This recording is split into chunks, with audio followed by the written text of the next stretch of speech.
And we pound our chests here that we have a free country, but health freedom seems like it's getting harder and harder to come by. Listen, they claimed it took 10 years or so to find Osama bin Laden. If you sell raw milk in California or Texas or wherever, they'll find you in 24 hours. Yeah. Tell me who the real danger is. Amish farmers? I don't think so. It's absurd what has happened. You're right. And that's, that really gets me fired up on my show when I talk about all the abuses of government that was designed to protect liberty, violating the very liberty that they've sworn to protect because they don't recognize the Constitution anymore. And we just got done with a conference talking about cancer. Yeah. If you want an alternative therapy, you got to get on an airplane or drive a long way and get to a different country. Isn't that horrible that we as Americans, we pride ourselves on being the land of the free, yet we have to leave our shores. We have to go to Mexico or far afield to Asia or Europe to get treatments because our own country doesn't allow it, our government regulators. This is not the design. Our founding fathers didn't say, well, one day we'll need an FDA to protect Americans from trying new healing techniques. This is ridiculous. Even recently, the quarterback Peyton Manning had to go to Europe for the stem cell therapy, which should be widely available here in America for those that want it. I mean, whether it works or not for you, I mean, there's honesty about whether it does or not. But the fact that we can have access to it, we can't, what is that? That's not freedom. Is that why our troops are stationed all over the world to fight for a bureaucratic oligarchy, medical tyranny, medical monopoly? I don't think that's why they're doing it, but it seems to be that's what's being fought for because the federal government only gets stronger while the people get weaker. And again, this is, gets me going. Trying to contain myself talking about it. Is it possible to tip things back into a more free healthcare system? Is it possible to even do that at this point? Well, it seems to be that we've got a lot of education to do because the politicians are a reflection of the American people or the electorate.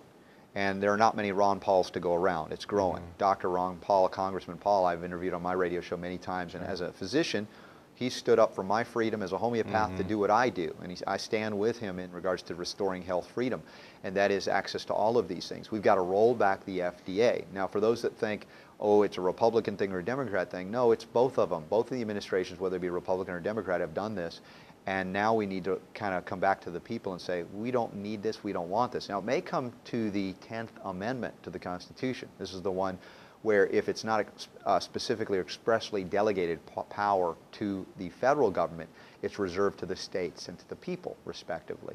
And at this point, I think there may necessarily be the states that nullify, according to Thomas Jefferson and James Madison, nullify the constitutional or, let's say, unconstitutional mandates that are quote-unquote laws but are not really constitutional because we can't wait for the Supreme Court to do it. Why would they rule against themselves already? It's already a biased court. Occasionally they'll get it right, but do you want to risk your freedom to take supplements to cure your cancer?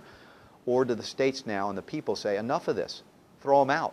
We don't need them regulating raw milk. We can regulate that how we want in our state, or supplements, etc. So there's a concerted effort, yes, on the federal level, to put people in like Congressman Paul that understand this, that would roll back this bureaucratic oligarchy. But there are also, good organizations like the Alliance for Natural Health that are working for this and others. But at the same time, we've got to work on all fronts, state and local levels, to roll it back and throw the feds out where they don't belong.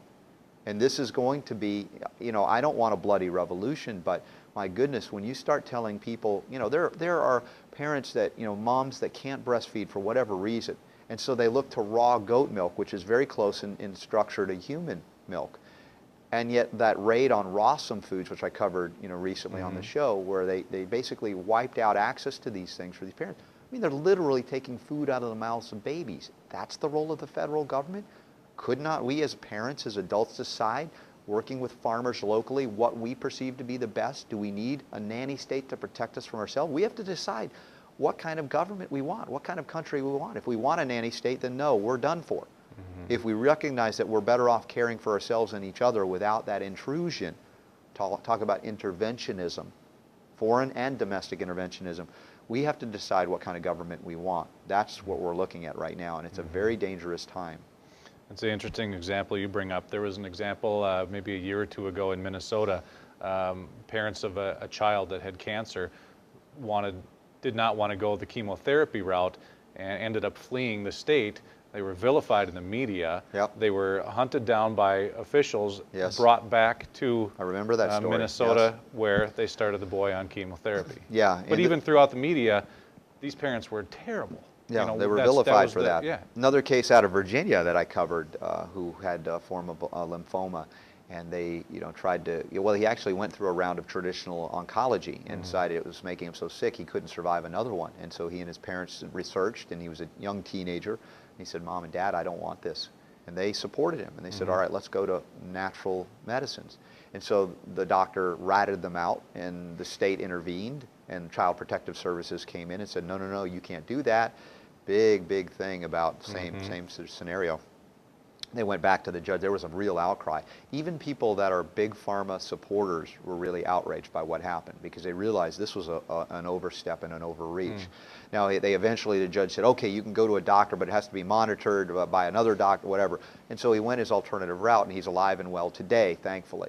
But this is the kind of thing is like, does government begin and big pharma end and vice versa? That is what we have the danger now of a corporatocracy or corporatism. We have corporate welfare. Now the corporations, multinationals, pharmaceuticals are literally dictating policy to the regulators and the media. So you talk about big media, big pharma, big government, all in collusion to attack the people who have recognized that we do not suffer from drug or vaccine deficiency diseases. We lack the simple nutrients, we lack the ways to detoxify, and even cancer can be cured, not via toxic means of chemotherapeutic chicken or radiological chicken, but by giving the body what it needs and getting rid of what it doesn't.